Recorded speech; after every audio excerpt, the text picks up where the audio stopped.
మనందరూ కూడా బలపరిచి దీవించి అభిషేకించి సంపూర్ణంగా కాచి కాపాడి దేవుని సన్నిధిలో ఈరోజు ఈ పునరుద్ధారపు ఆదివారములో ప్రభు దినములో చేరి యేసుక్రీస్తు ప్రభుల వారిని ఘనపరచుకోవటానికి గొప్ప సమయాన్ని గొప్ప అవకాశాన్ని దేవుడు మనకిచ్చారు. మన దేవుడు ప్రేమయున్న దేవుడు, ప్రేమించే దేవుడు. మనందరినీ ప్రతి క్షణము ఆయన ఉచితమైన కృపలో బలపరిచి భద్రపరిచి కాపు చేస్తూ దీవిస్తూ ప్రతిరోజు మన ఆయుష్కాలాన్ని పొడిగిస్తూ దేవుని సన్నిధిలో గొప్ప సాక్షులుగా నిలబెడుతున్న దేవుడు. ఆ దేవునికి మరి ఎప్పుడు కూడా ఎల్లవేళలో కూడా దేవునికి వందనస్తులుగా ఉండి దేవుని ఘనపరిచేవారిగా ఉండాలనేది దేవుని ఉద్దేశం. ఉదయకాలంలో కొద్ది నిమిషాలు దేవుని లేఖనాన్ని పంచుకుందాం. ఒక అంశాన్ని ధ్యానం చేస్తున్నాం. ఏమిటంటే శ్రీమంతుడైన క్రీస్తును ప్రకటన చేయుడి అని ఇక్కడ ఉన్నటువంటి ఈ థీమ్ను మనం ధ్యానం చేస్తున్నాం. ఎవరు శ్రీమంతుడు? ఈ శ్రీమంతుడు అనే క్రీస్తుని ప్రకటించండి అని చెప్పారు.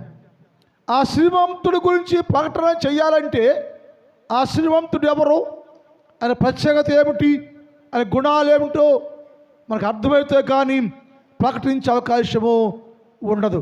అందుకని పౌలు భక్తుడు అన్నాడు, శ్రీమంతుడు అనే క్రీస్తుని ప్రకటించండి, నేను ప్రకటిస్తున్నాను, మీరు కూడా ప్రకటన చేయండి అని చెప్పాడు.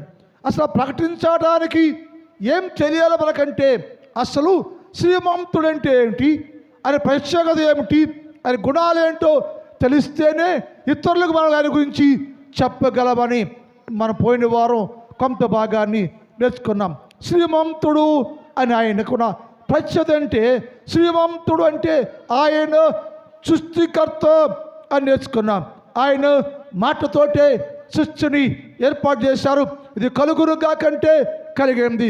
ఆది సంభూతుడు ఆయన, సృష్టికి నిర్మాణికుడు ఆయనే. ఆయన పేరు శ్రీమంతుడు అనబడే క్రీస్తు యేసు ప్రభుల వారు అన్న విషయాన్ని పోయిన వారం ధ్యానం చేశాం. రెండోది, శ్రీమంతుడు అంటే ఆయనకున్న ప్రత్యేకత ఏమిటంటే ఆయన ఉన్నత స్థలాల్లో నివసించేవాడు. ఆయన స్థానం వేరు, ఆ స్థలం వేరు. అందరిలాగా భూలోకంలోనూ ఏదో సింహాసనంలో కూర్చున్న దేవుడు కాదు. కానీ ఈ శ్రీమంతుడు అనబడే దేవుడు క్రీస్తు యేసు ప్రభుల వారు ఉన్నతమైన స్థలములలో నివసించేవాడు. ఉన్నత స్థలాన్ని ఉండేవాడు. నేను ఉన్నత స్థలములో ఉండి లోకమంతను తేల్చేస్తున్నారు. ఎందుకయ్యో లోకాన్ని మీరు అంతగా తేరి చూచే అవకాశం ఏంటంటే, ఉన్నత స్థలంలో నన్ను ఎంతమంది ఇష్టపూర్వకంగా హృదయపూర్వకంగా సేవిస్తున్నారు, గణపరుస్తున్నారు, పూజిస్తున్నారు, నాకే భయపడి జీవిస్తున్నారు. నేను దేవుని కదా, ఉన్నతమైన స్థలములో నివసించే దేవుడు అనబడే శ్రీమంతుడు అనబడే దేవుడు కదా. నేను నా ప్రజలందరూ ఎంతమంది నాకే వాక్యానికే లోబడి భయపడి దాన్నే సేవించే వారికి ఉన్నారా అని దేవుడు అక్కడ ఉండి చూశాడని పోయిన వారు మనం నేర్చుకున్నాం. మరొకటి మూడో శ్రీమంతు అంటే మూడో దానికి ఆయనకున్న ప్రత్యేకత ఏంటంటే ఆయన చెప్పాడు, ఆయన సర్వాధికారి. అందరూ తెలిసి మాటది, సర్వాధికారము కలిగిన దేవుడు. ఆయన దేవుడు శ్రీమంతుడు, సర్వాధికారం ఆయనకి మాత్రమే ఉంది. ఈ సృష్టి మీద లోకం మీద సర్వాధికారము కలిగిన దేవుడు శ్రీమంతుడు అనబడే క్రీస్తుకున్న ప్రత్యేకత ఏందో అంటే ఆయన సర్వాధికారి, సర్వాధికారం కలిగిన దేవుడు. ఆ లేఖనాల్లో రాయబడి ఉంది. రోమ పత్రిక 9వ అధ్యాయం 5వ వచనం. రోమ పత్రిక 9వ అధ్యాయం 5వ వచనం చదువుదాం అమ్మా.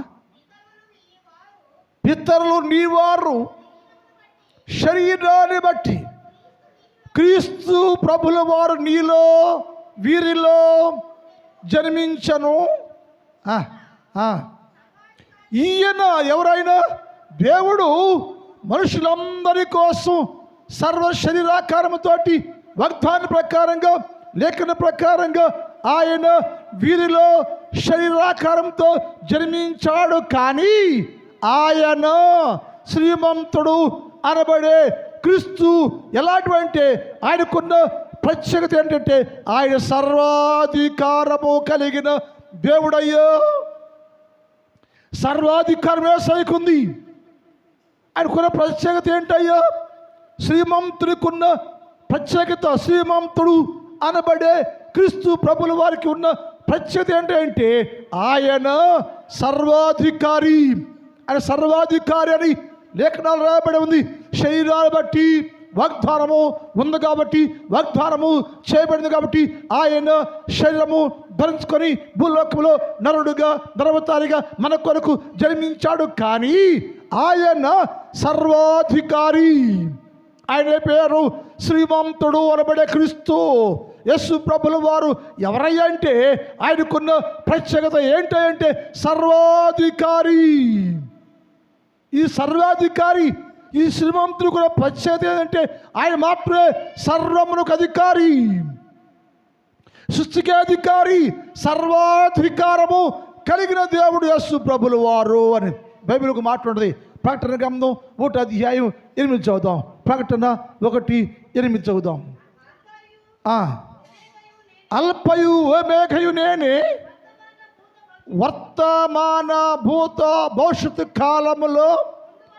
గమనించాలి, అల్పయు ఆదియు అంతము నేనే.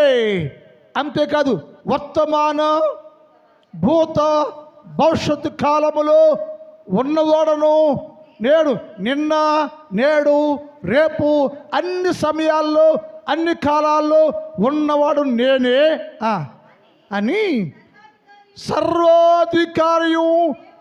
అమ్మా, సర్వాధికారియు దేవుడు నాకు ప్రభు ఇలా సెలవిచ్చుచుండెను.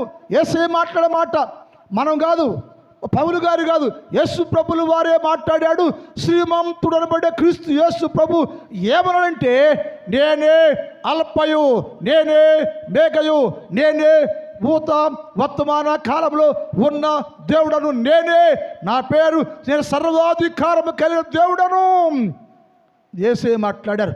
అంటే మనకి ఏం చెబుతారంటే ఆయన, మనం ఏం తెలుసుకోవాలంటే యేసుక్రీస్తు ప్రభులు వారు మాత్రమే సర్వాధికారి, సర్వాధికారం కలిగిన దేవుడని యేసు ప్రభుల వారే తన నోటితో స్వయంగా మాట్లాడారు. ఎందుకయ్యో? లోకము వినండి, మనుషులారో వినండి, లోకము మానవుడు దేవుడికి భయపడకుండా దేవుని అధికారం కింద లోబడి ఉండకుండా జీవిస్తున్నావు కదా. మానవుడు దేవుని అధికారం కింద ఉన్నామన్న సంగతి మర్చిపోయి దేవునికే లోబడకుండా భయపడకుండా జీవిస్తూ ఉంటే యేసే అన్నాడు నేనే ఆది, నేనే అంతము, అల్పయు నేనే, ఓ మేఘయు నేనే, ప్రారంభము నేనే, ముగింపు నేనే, నేనే వర్తమాన భూత భవిష్యత్తు కాలంలో అన్ని కాలాల్లో నేనే సర్వాధికారము కలిగిన దేవుడను. కాబట్టి ఈ సర్వాధికారము కలిగిన దేవునికి లోకమంతా వెరవలేను, లోకమంతా భయపడాలి. ఎందుకంటే లోకానికి, మనుషులకి, సృష్టి మీద, మనుషుల మీద, లోకము మీద అధికారం కలిగిన దేవుడు యేసు క్రీస్తు ప్రభు అనగా శ్రీమంతుడు అనబడే క్రీస్తు ప్రభు వారు సర్వాధికారము కలిగిన దేవుడని ఆయనే స్వయంగా మనతో మాట్లాడుచున్నాడు. అంటే మనం ఏ గ్రహించాలంటే మనం సేవించే దేవుడు, మనం పూజించే దేవుడు యేసుక్రీస్తు ప్రభుల వారు, శ్రీమంతుడు అనబడే యేసయ్య లేక క్రీస్తు ప్రభుల వారు ఎలాంటి వాడంటే ఆయనకున్న ప్రత్యేకత ఏంటంటే ఆయన సర్వాధికారము కలిగిన దేవుడు. కాబట్టి మన అందరము ఆయనకే సాగిలిపడాలి, ఆయనకే లోబడాలి, ఆయన ఘనపరిచేవారుగా ఉండాలి, ఆయన స్తుతించేవారుగా ఉండాలి. ఆయనే సర్వాధికారి అన్న విషయాన్ని గ్రహించుకున్నప్పుడే ఇతరులకు నీ దేవుని యొక్క ప్రత్యేకత ఏమిటో చాటి చెప్పే అవకాశము నీకుంటుంది. మరి ఇతరులకు చెప్పలేకపోతున్నావంటే యేసు ప్రభువు ఎవరయ్యా, ఆయనకు ప్రభావం ఏంటయ్యా, ఆయన గుణం ఏంటయ్యా, ఆయనకున్న ప్రత్యేకత ఏంటో నీ తెలియపోతే ఏమి చెప్పడానికి అవకాశం చెప్పాలంటే మొదట నీకు శ్రీమంతుడు అనబడే యేసు క్రీస్తు ప్రభుల వారి గుణమేంటో, ఆయనకున్న ప్రత్యేకత స్థానం ఏంటో మనము ఎరిగిన వారుగా ఉంటే మనము ఇతరులకు ఆయన గురించి చెప్పేవారుగా ఉంటాం. ఏంటయ్యా ఆయనకున్న ప్రత్యేకత అంటే ఆయన సర్వాధికారము కలిగిన దేవుడు. మరొక మాట కూడా మాట్లాడింది, అదే ప్రకటన చూడు 11:17. ప్రకటన 11:17. వర్తమాన భూత కాలములో ఉండు దేవుడు అయిన ప్రభువా, సర్వాధికారం నీవని నీ మహాబలమును ఏలుచున్నావు కనుక నేను నీకు కృతజ్ఞతాస్తులు చెల్లిస్తున్నావయ్యా. ఎవరికి స్తోత్రాలు? ఎవరిని ఘనపరుస్తున్నారు? అక్కడ పరలోక రాజ్యములో యేసుక్రీస్తు ప్రభు దగ్గర నిలబడి పరిశుద్ధులు మాట్లాడుచున్న మాట ఏంటంటే, ప్రభువా నీవే గొప్పవాడవయ్యా, సర్వాధికారము కలిగిన దేవుడవయ్యా, నీ అధికారంతో సర్వలోకాన్ని పరిపాలిస్తున్నావయ్యా. కాబట్టి సర్వాధికారము కలిగిన దేవుడు అనబడే నిన్నయ్యా మేమేం చేస్తామంట? మేము నీకు స్తోత్రాలు తెలియజేస్తున్నామయ్యా, నీకే సాగిలి పడుతున్నామయ్యా, నీకు లోపడుతున్నామయ్యా. కానీ ప్రపంచ దేశాలు యేసు ప్రభుని, పరలోకంలో ఉన్న దూతలు పరిశుద్ధులు యేసుక్రీస్తు ప్రభుని నిలబడి దేవుని ముందు ఉండి అందరూ నువ్వు దేవుడు అయ్యా, సర్వాధికారం ఉందయ్యా, సర్వాధికారంతో లోకాన్ని సృష్టిని పరిపాలన చేస్తున్నామని ఆయన ముందు లోబడి తల వంచుకొని ఆయనకే నమస్కారం చేస్తూ ఆయన స్తుతిస్తూ ఉంటే మనం ఏం చేస్తున్నాం? మానవుడు ఏం చేస్తున్నాడు? ప్రపంచ దేశాల్లో మనుషులు ఏం చేస్తున్నారు? ఆయన నా దేవుడు సర్వాధికారి దేవుడు యేసు ప్రభుల వారి ఆయన పరిపాలన కింద నేను ఆయన నన్ను ఏలుతున్నాడు, పరిపాలిస్తున్నాడు. నా నిర్మాణికుడు ఆయనే, నన్ను సృష్టించింది ఆయనే, నా సృష్టికి కర్త ఆయనే అని ఆ ప్రభుల వారికి నీవు లోబడ్డావా? భయపడ్డావా? నమస్కరించావా? తగ్గించుకున్నావా? యేసయ్య ముందు నువ్వు నిన్ను తగ్గించుకుని జీవిస్తున్నావా? నేను యేసయ్య ముందున్నాను, నేను నిమిత్తం మాత్రుణ్ణి, అయోగ్యుడు నేను యేసుక్రీస్తు ప్రభు యొక్క పరిపాలన కింద ఉన్నాను. నేను ఆయన కూర్చోమంటే కూర్చోవాలి, ఆవిషిస్తే బ్రతుకుతాను, ఆవిషు తీసేస్తే చనిపోతాను. నేను నా జీవితం అలాంటిది. కాబట్టి అలాంటి సర్వాధికారం కలిగిన దేవునికే భయపడాలి. ఆ దేవుడే నా దేవుడు అని ఎంతమంది యేసు ప్రభుల వారికి భయపడి లోబడి జీవిస్తున్నారు. వారు అంటున్నారయ్యా, సర్వాధికారం ఉందా నీకు? సర్వాధికారంతో పరిపాలన చేస్తున్నావయ్యా, నువ్వేమో దేవుడవయ్యా, సర్వాధికారం కలిగిన దేవుడవయ్యా. నీ పేరయ్యా శ్రీమంతుడబడే క్రీస్తు యేసు ప్రభు అయ్యా. నీకున్న ప్రత్యేకత ఏంటంటే సర్వాధికారముతో సృష్టిని పరిపాలన చేస్తున్నావయ్యా అని మరొక మాట ఉన్నది. అదే ప్రకటన 15:3-4 చదువుదాం. అదే ప్రకటన 10. ప్రభువా, వారు ఎవరాళ్ళు? పరిశుద్ధులు, దేవుని ముందున్నటువంటి వారు అంటారు, దేవా, ప్రభువా, సర్వాధికారి, నీ క్రియలు ఘనమైనవి, ఆశ్చర్యమైనవి. ఎవరంటేనా? యుగ యుగములకు రాజా, నీ మార్గములు న్యాయములు సత్యములైనవి. ప్రభువా, నీవు మాత్రమే పవిత్రుడవయ్యా, పరిశుద్ధుడవయ్యా. లోకములో ఏ దేవుడు లేనటువంటి పవిత్రత నీకుందయ్యా. నువ్వు సర్వాధికారం ఉందయ్యా, సర్వాధికారమయ్యా. నువ్వు నీతి న్యాయం కలిగిన దేవుడవయ్యా. నీవు మాత్రమే పవిత్రుడవయ్యా. పవిత్రుడు అనబడి యేసుక్రీస్తు ప్రభు, శ్రీమంతుడు అనబడే యేసుక్రీస్తు ప్రభుల వారిని నిత్యము మేము పూజిస్తామయ్యా, సేవిస్తామయ్యా, ఆయన్ని ఘనపరుస్తామయ్యో. నువ్వు గొప్పతనం చూస్తున్నావయ్యో. నువ్వు మాత్రమే సర్వాధికారం కలిగిన దేవుడవయ్యో. సృష్టి మీద అధికారం ఉందయ్యో. నీ సర్వాధికారంతో సృష్టి మొత్తం నువ్వు పరిపాలన చేస్తున్నావయ్యా. నీ పరిపాలన కింద మేమున్నామయ్యా. నువ్వు మా రాజ్యమైతే, మా అధిపతివైతే, శ్రీమంతుడమైతే, సర్వాధికారమైతే నీ అధికారం కింద మేము నీకు లోబడి ఉంటామయ్యా. నీవు లోబడి ఉంటావయ్యా, నిన్ను కలిగి ఉంటావయ్యా, నీ కుమారుడిగా ఉంటాను నేను, నీ కుమార్తెగా ఉంటాను, నీవే నేను జీవించును అంటే కేవలం ప్రభు నీ భిక్ష అయ్యా. నీ దయ వల్ల నేను, నా కుటుంబం, నేను, నా భార్య, నేను, నా బిడ్డలు క్షేమంగా ప్రతిరోజు ఉన్నామంటే ప్రభు కేవలం అయ్యా నీవు నాకు పెట్టిన భిక్ష అయ్యా. అందుకని నీకే లోబడతామయ్యా, నీకే భయపడతామయ్యా. నువ్వు మా దేవుడివయ్యో, మా రాజువయ్యో, సర్వాధికారివయ్యో, నీ అధికారిగా ఉంటామయ్యా అని పరిశుద్ధులు, దూతలు, భక్తులు యేసుక్రీస్తు ప్రభుల వారిని ఘనపరుస్తున్నట్లుగా ఈ చదవబడ్డ వాక్యాల్లో ఉంది. అసలు యేసు ప్రభుల వారికి అంటే శ్రీమంతుడు అనబడే క్రీస్తు ప్రభుల వారికి అధికారం దేని మీద? ఆయన సర్వాధికారము నీకే ఉందని అన్నాడు. ఆయన అసలు దేని మీద ఉంది ఆయనకి అధికారం అంటే? యేసయ్య అన్నాడు, నాకు భూమి మీద సర్వాధికారము కలిగి ఉన్నాను నేను, నా తండ్రి నాకు భూమి మీద సర్వాధికారము నాకు ఇచ్చాడయ్యో. సృష్టి మొత్తం మీద అధికారం ఉంది నాకు. ఏంటి దేని మీద నీకు అధికారం అంటే? యేసయ్య అన్నాడు, నాకు మరణము పైన నాకు సర్వాధికారం ఉంది. చంపేయగలను, ఒకరిని బతికించగలను, చంపేసి బతికించే సర్వాధికారం నాకు మాత్రం ఉందయ్యో. ఎవరు లేదు అధికారం, నాకు సర్వాధికారం ఇచ్చాడా దేవుడు. ఏంటయ్యో నీకున్న సర్వాధికారం? దేని మీద నీకు సర్వ అధికారం ఉందంటే మరణం పైన అధికారం ఉందయ్యా నాకు. ఒక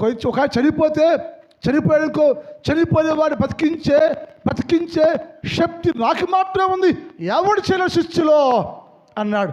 అందుకు ఉదాహరణగా ఒక మాట చూద్దాం. లోకాసు సువార్త 6వ అధ్యాయం 11 చదువుదాం. లోకాసు సువార్త 6వ అధ్యాయం 11 చదువుదాం.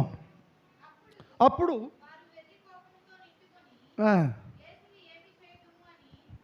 లోకాసు సువార్త 6వ అధ్యాయం 11 చదువు.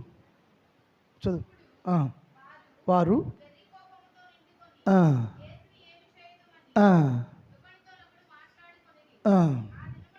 ఆ దినముల యందు ఆయన ప్రార్థన చేయుటకు కొండకి వెళ్ళి దేవుని ప్రార్థించడం యందు ఉదయమైనప్పుడు ఆయన పిలిచి వారిలో గమనించాలి, దేవుని ప్రార్థన శక్తి ఉంటే ఆయన చెప్పాడు, మీలో ఒక్కడు మీరు మరణానికి సమీపంగా ఉండాడయ్యా అని చెప్పాడు. మరి మరణము నాకు రాకుండా ఏంటయ్యా అని శిష్యులకు ఆయన యేసు ప్రభుని అడుగుతాడు. ఆయన చెప్పాడు, నీకు మరణము రాకుండా ఉండునుగాక అన్నాడు. అంటే అర్థం ఏంటి? నువ్వు చచ్చిపోక ఉంటావయ్యా, అధికారం నాకుందన్నాడు. ఒకటి. రెండో చెప్పాడు ఆయన, ఒక ఆమెకి ఒక్కడే కొడుకు, వాడు చచ్చిపోయాడు. ఒక ఆమెకి ఒక్కడే కొడుకు, వాడు చచ్చిపోయాడు. సమాధి పెట్టేసి మోసుకెళ్తున్నారు. గౌనికాడికి వెళ్ళగానే ఊరు బయట నుంచేమో యేసు ప్రభు లోనికి వస్తున్నాడు, ఈ శవమేమో బయటికి వెళ్తుంది. అంటే జీవమేమో లోనికి వస్తుంది, మరణమేమో బయటికి వెళ్తుంది. ఈ రెండు గుమ్మములో గౌని దగ్గర ఎదురుపడ్డారు. ఏంటయ్యా అంటే, అయ్యా బెదరాలయ్యా, వాళ్ళ కుక్కడే కొడుకు అయ్యా, అది చచ్చిపోయాడయ్యా అని ఏడుస్తున్నారయ్యా అని చెప్పారు జనమందరూ. యేసు ప్రభులు అంటే శ్రీమంతుడగు యేసు క్రీస్తు ప్రభుల వారు అక్కడికి వచ్చి ఆగండి అన్నాడు. అమ్మా ఏడవబాక అమ్మ అన్నాడు.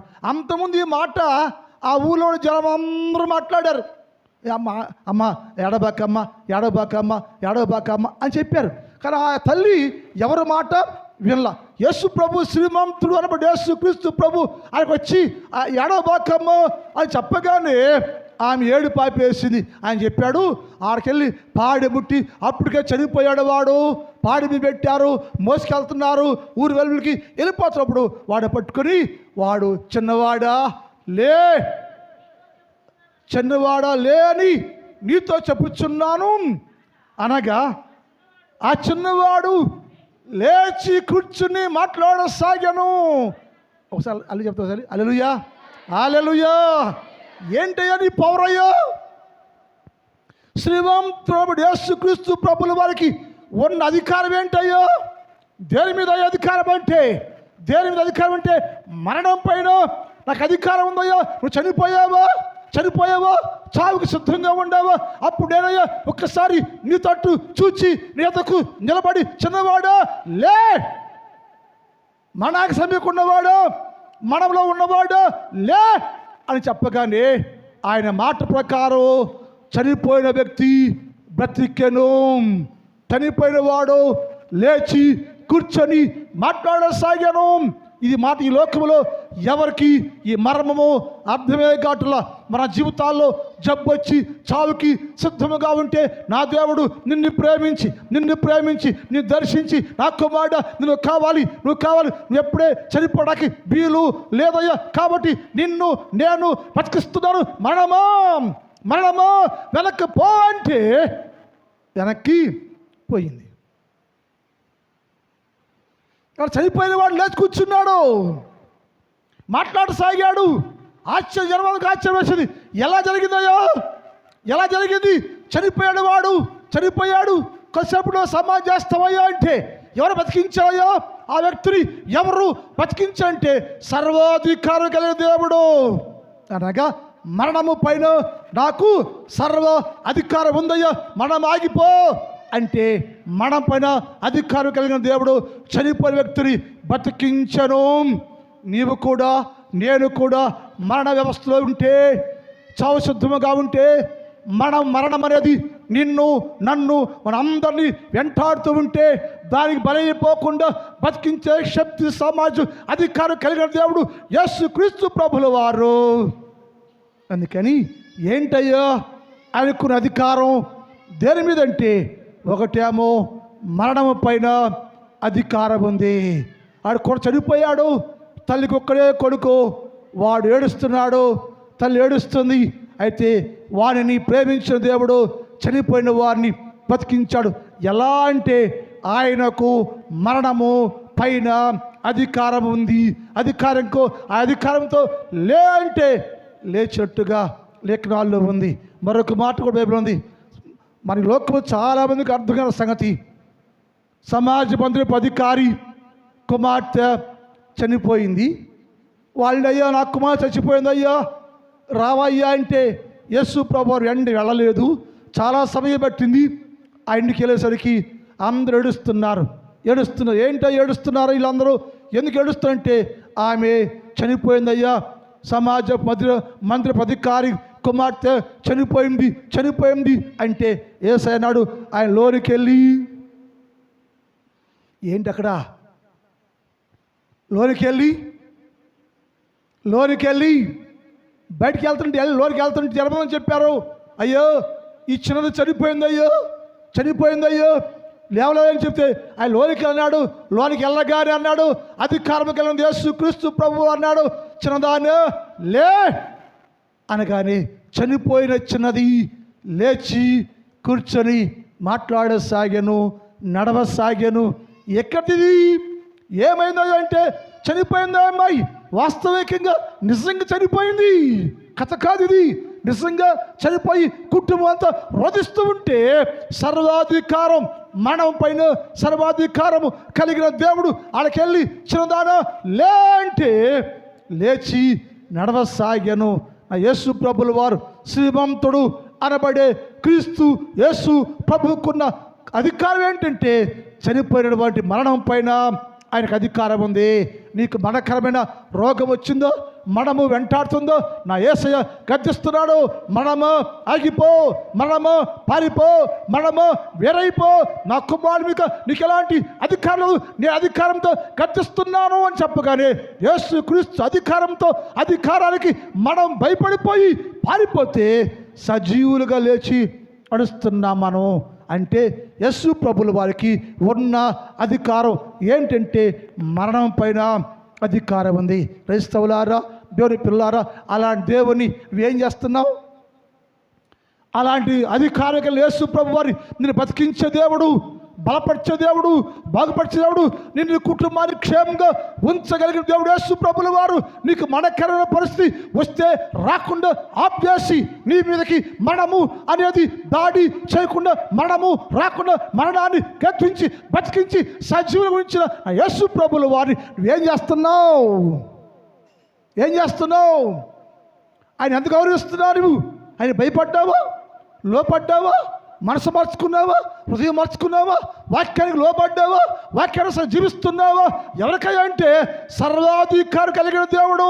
దేని మీద ఆయనకు అధికారం అంటే మరణం పైన ఎప్పుడు మరణించకుండా ఉండాలని ఆ యేసయ్య నీ చుట్టూ అధికారం కలిగి ఉన్నాడండి. అందుకని శ్రీమంతుడుకున్న ప్రత్యేకత ఏంటంటే సర్వాధికారం కలిగిన దేవుడు. ఎవరి మీద అంటే ఒకటి మరణం పైన అధికారము కలిగిన వాడని రాయబడింది. రెండో చెప్పడం నాకు సర్వాధికారం ఇవ్వబడిందంటే దేని మీద అధికారం అంటే యేసయ్య నాకు పాపములు క్షమించే సర్వాధికారం నాకుంది. ఒక పాపి పాపంలో ఉంటే నేను పాపినయ్యో పాపలు ఉండాలని నేను క్షమించని నా ఎదుకు వస్తే నీ పాపము నీ కనపడుకోకుండా నీ సమస్త పాపాలు క్షమించే సర్వాధికారం నాకుంది అని యేసు ప్రభు వారు మాట్లాడారు. చూద్దామా? మత్తయి సువార్త 9వ అధ్యాయం చూడండి ఒకసారి 6 వచ్చి చదువుదాం. మత్తయి సువార్త 9:6. ఆయనను పాపమును క్షమించుటకు భూమి మీద మనిషి కుమారునికి అధికారం కలదని నేను మీతో చెప్పుచున్నానయ్యా అన్నాడు. అక్కడ శాస్త్రులు అన్నారు, పరిశీలన అన్నారు, అక్కడ చాలామంది ఉన్నారు. ఇదేంట్రా నీ పాపములు క్షమించబడినవి అంటున్నాడు. పాపాలు క్షమించే అధికారము ఒక దేవుడికే కదా, ఒక్క దేవునికి మాత్రమే కదా. ఈయనెవరు పాపాలు క్షమించడానికి అంటే యేసయ్య నేనే దేవుడను, నీ పాపాలు క్షమించే సర్వాధికారం నాకుంది. నేను మాత్రం నీ పాపాలు క్షమించగలను.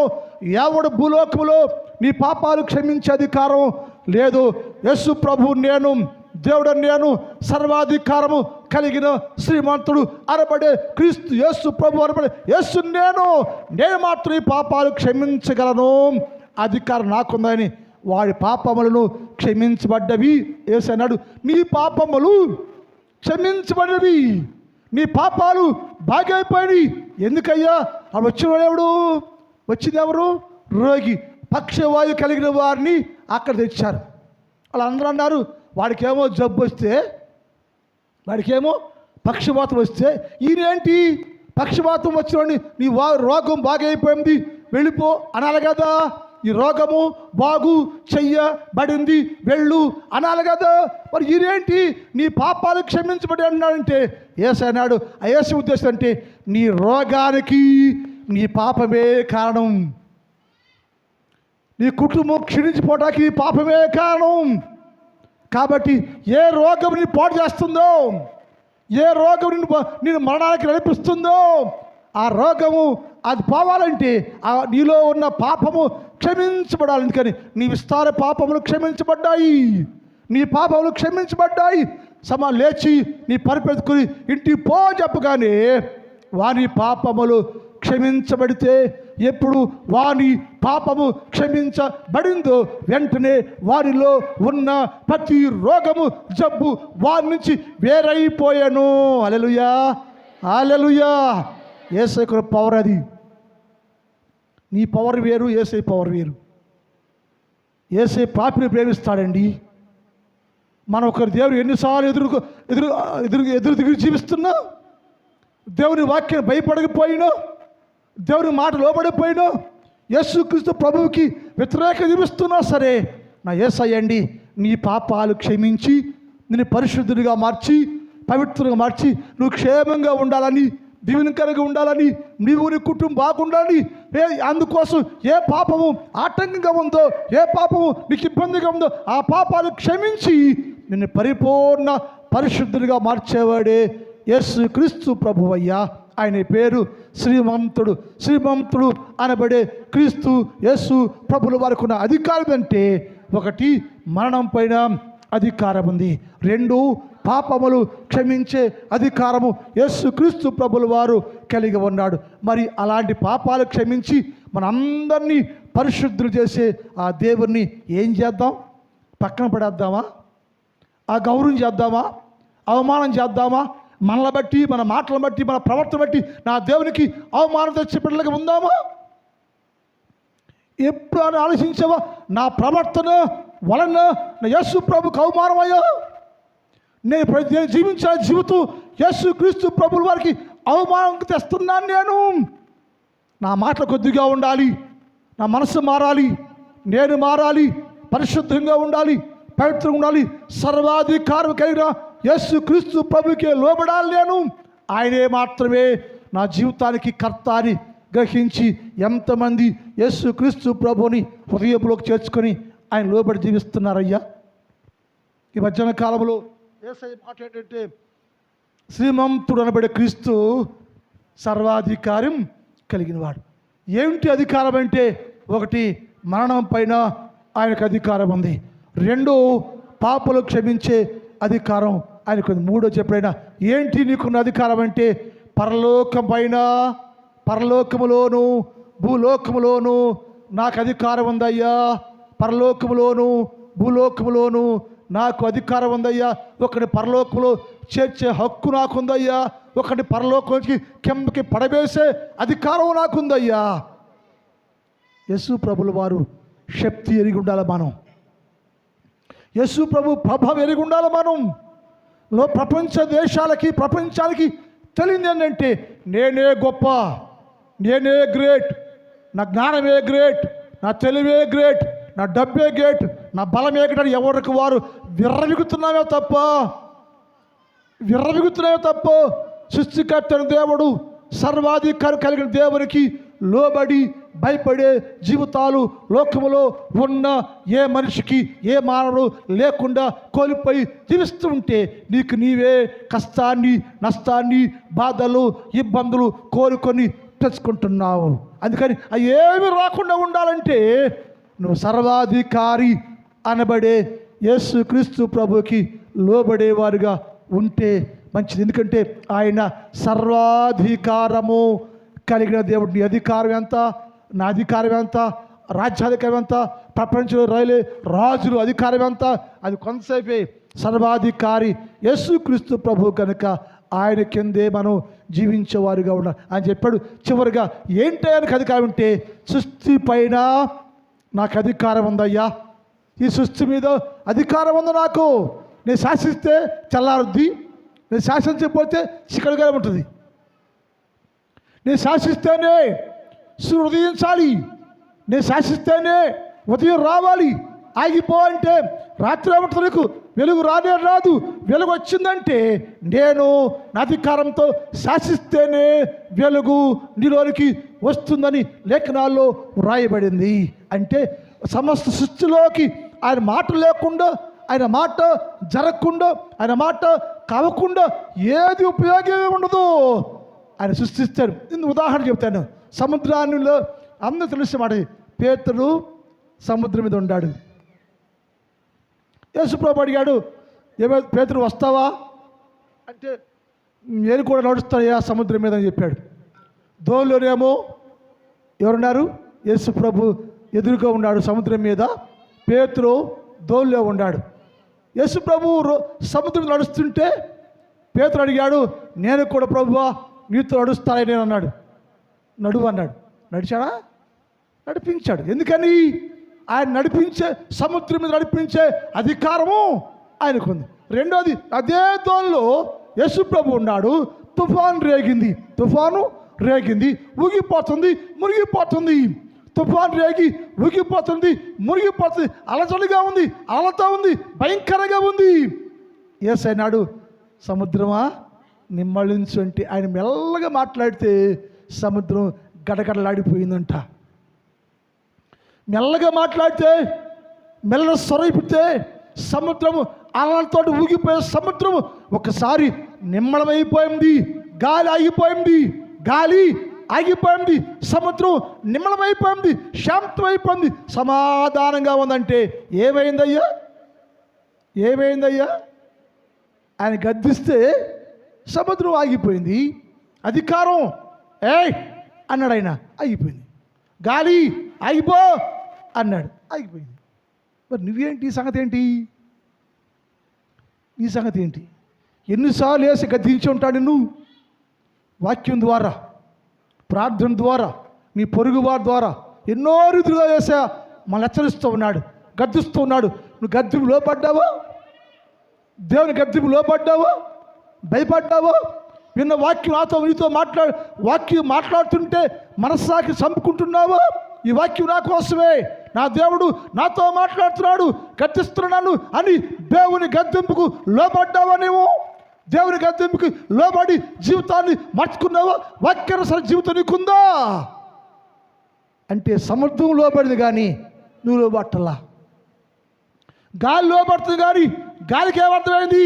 ఈయన గద్దించిన వాడు సర్వాధికారము కలిగిన దేవుడు, అధికారంతో గద్దించడు ఆయన. నేను లోబడాలి అనుకుంది, గాలి ఆగిపోయింది.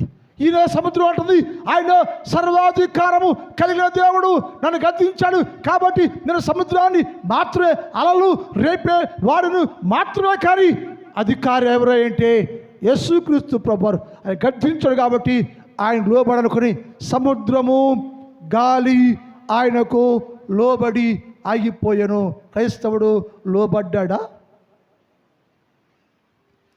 మనకు ఒక్కొక్కరికి 50 ఏళ్ళు పైన ఉంటాయి, అందరు ఇక్కడ ఉండేవాళ్ళు. చిన్నప్పటి నుంచి మన సండే స్కూల్ తెలుసు, గుడికి వస్తూనే ఉంటాం. ఎంతోమంది సేవకులు రకరకాలుగా సువార్త అందిస్తబడుతుంది. ఎవరైనా ఎప్పుడైనా నీ బాల్యకాలం నుంచి ఇప్పటి వరకు యేసయ్యకి లోబడ్డావా? తిరుగుబాటు మానుకున్నావా? దుర్మార్గం మానుకున్నావా? పాపాన్ని మానేసావా? లోబడ్డా వాక్యానికి? నా ప్రభువు గొప్పవాడయ్యో, నేను కేవలం యేసయ్య మీద దయ వల్లే బతుకుంటున్నానని ఆ దేవునికి వాక్యాన్ని భయపడి జీవిస్తున్నావా? స్వభావం మారదు, జీవితం మారదు, మాటలు మారదు, ఉద్దేశం మారదు. ఎలా ఉండవు? పుట్టినలో చచ్చిపోయినాక అలాగే ఉంటున్నాం మనం. No change, no growth. అభివృద్ధి లేదు, మార్పే లేదు. ఎంతకాలం, ఎన్నేళ్ళు అలాగే ఉంటావు. ఎంతకాలం లోపడకుండా వాక్యానికి, దేవుని మాటకు లోపడక, సృష్టి కర్త అనబడే దేవునికి లోపడక, సర్వాధికారి అనబడే శ్రీమంతుడు అనబడే యేసు క్రీస్తు ప్రభుకి లోపడకుండానే ఉంటావు. ఇప్పుడు గ్రహించాలి. ఆయనకున్న అధికారం ఏమంటే సర్వాధికారి అయిన దేవుడు. ఆ సృష్టికర్తకి, సర్వాధికారముకి, అధికారికి లోకమంతా భయపడుతుంది. మరణం భయపడింది. మరి నువ్వేంత భయపడలా? ఆలోచించాలి మనం. ఇప్పుడైనా ఒకవేళ ఇప్పుడు దాకా భయపడకపోతే, దేవా నువ్వు సర్వాధికారము కలిగిన దేవుడు అయ్యా, నీకే భయపడతా, నీకే లోపడతా. నీకు భయపడితేనే నా జీవితానికి మరొక జనం ఉంటుందయ్యా. నా జీవితాన్ని గ్రహించి ఆయనతో ఉంటే నా దేవుడిని దీవించును గాక, నీ కుటుంబాన్ని దీవించును గాక, నీ పాపాలు క్షమించును గాక, అధికారులకు నిన్ను కుటుంబాన్ని గొప్ప చేయును గాక, నీకు మంచి ఆరోగ్యం రా దేవుడు నేను బలపరచును గాక. ప్రార్థన. మిగిలిన భాగాన్ని వచ్చే వారం ధ్యానం చేద్దాం.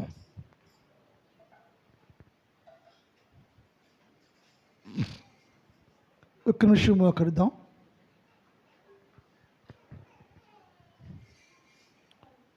మోకరించండి.